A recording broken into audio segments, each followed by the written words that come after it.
Hello gentlemen, and welcome back. I'm dating coach Naz, and in today's video, I want to tell you guys what you should be texting a woman after the first date, okay? So before I get into this, I do want to mention that I do see this happening a lot with men where they're going on dates with women, and the way that men have been created is that you guys are visual creatures, right? So what happens is sometimes we overlook red flags and we don't believe the woman when she's telling us who she is. We're choosing to not believe it because of maybe she's funny or maybe she's really good looking and your focus was somewhere else.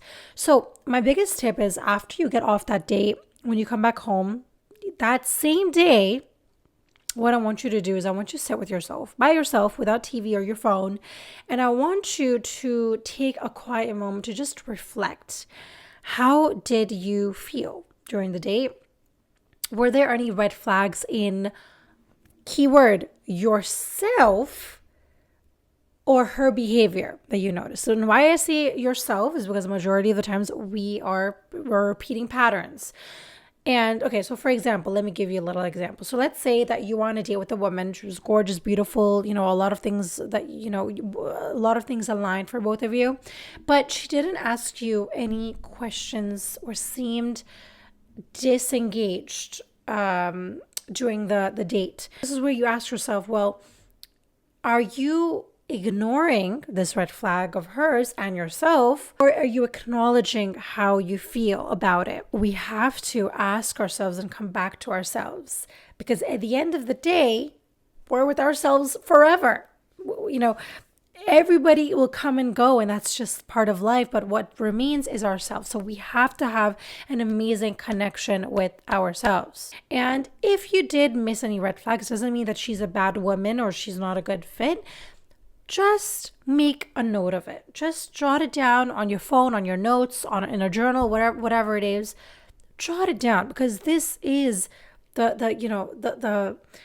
is where you're building the foundation. You're building the foundation of your house, okay?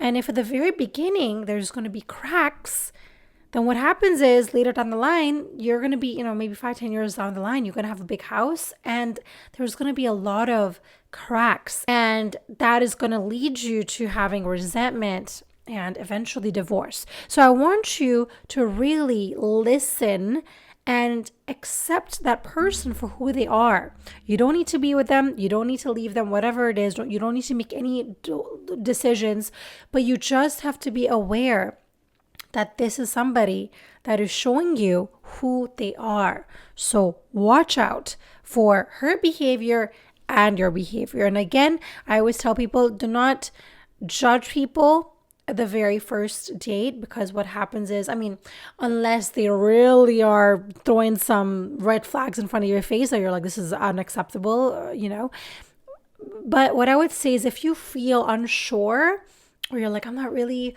like, something is not connected, but it's not a complete no, you don't know why you feel that way, I would suggest to give it one more shot and get to know her and see, why does it feel off? Because sometimes, this is one thing that I've learned through my experiences and my relationships, is that, love isn't if love isn't fiery or toxic, and if it's calm, we often mistaken the calmness for no spark.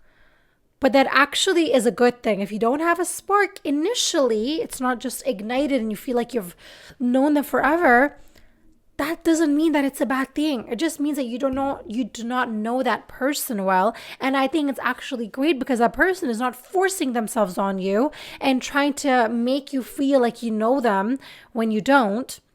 So that's a good sign. But I want you to know that a lot of the times, because we are so used to these toxic relationships from our parents, it always starts, in our childhood.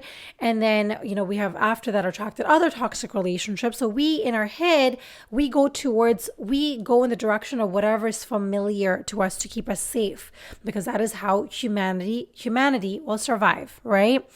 And whenever you go towards something that does not feel familiar, there's some sort of unknown, you don't know how it's going to pan out. But at least if somebody is toxic or unhealthy, you have dealt with that demon before, so you know how to deal with it.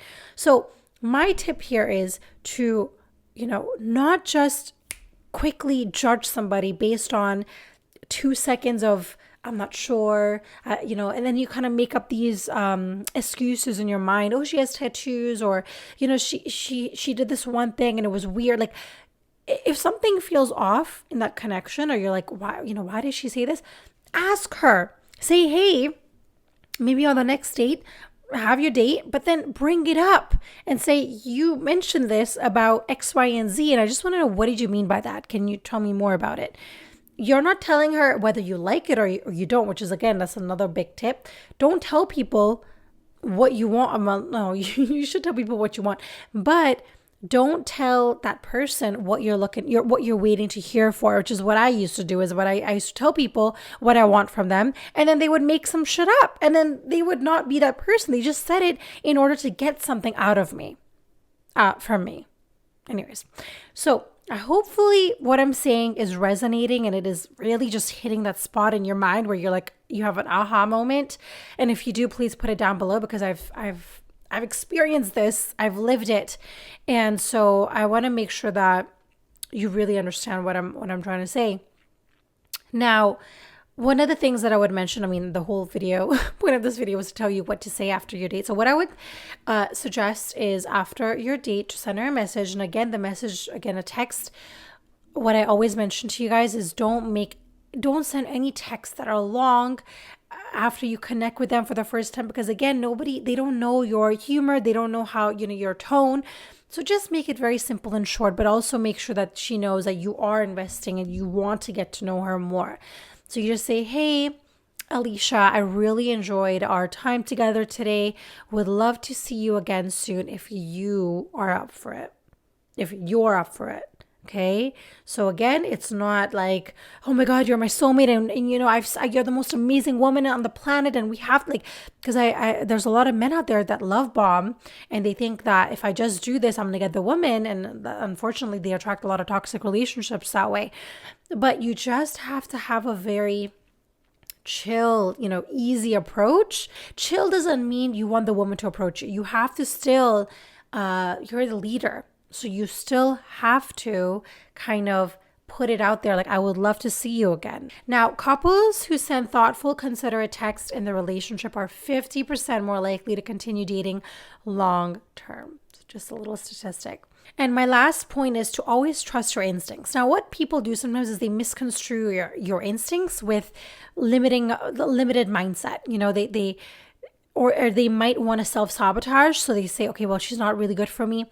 And the difference between trusting your instinct when you just feel like something is off, those are two completely different feelings and energies. So this is where I always say to men is to connect with yourself. You have to do them, you have to meditate. I know men are going to hate hearing this.